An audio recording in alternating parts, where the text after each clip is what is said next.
ચૂંટણી છે શું કહેશો આટલી વિગત છે?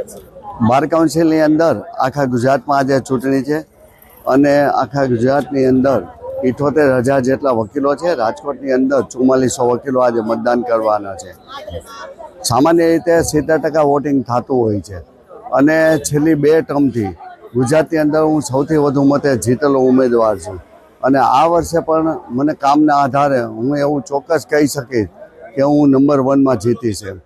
અને રાજકોટની અંદર અત્યારે ખૂબ લાઈન છે, સારું એક મતદાન થઈ રહ્યું છે અને ચોક્કસપણે એવું માની શકાય કે ઓછામાં ઓછા મને અહીંથી લગભગ એમ માનો ને કે 3,000નું વોટિંગ થાય તો 2,000 વોટ તો મને મળશે જ. વાત કરીએ કેવો ઉત્સાહ છે વકીલોમાં સવારથી મતદાન? સાહેબ, વકીલોમાં તો એવું છે કે ઘણા વકીલો આપણે ભાજપ કોંગ્રેસની ચૂંટણી હોય ત્યાં પહેલા ક્રમાંકે મત દેવો હોય અને પહેલો મત, એટલે એવા માનો કે 25-30 લોકો આવી ગયા હતા કે મારે પહેલો મત દેવો છે. સવારથી લાઈન છે અને મને લાગે કે 12 વાગે લાઈન ઓછી થશે, 12 વાગ્યા સુધી તો લાઈન રહેશે જ.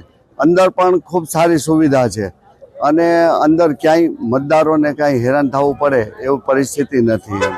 તમે જો વિજેતા બનશો તો કઈ રીતના વકીલોના વિકાસના કાર્યો કરશો? સાહેબ, વિજેતા બનીશ તો બનીશ જ અને નંબર 1માં જ બનીશ.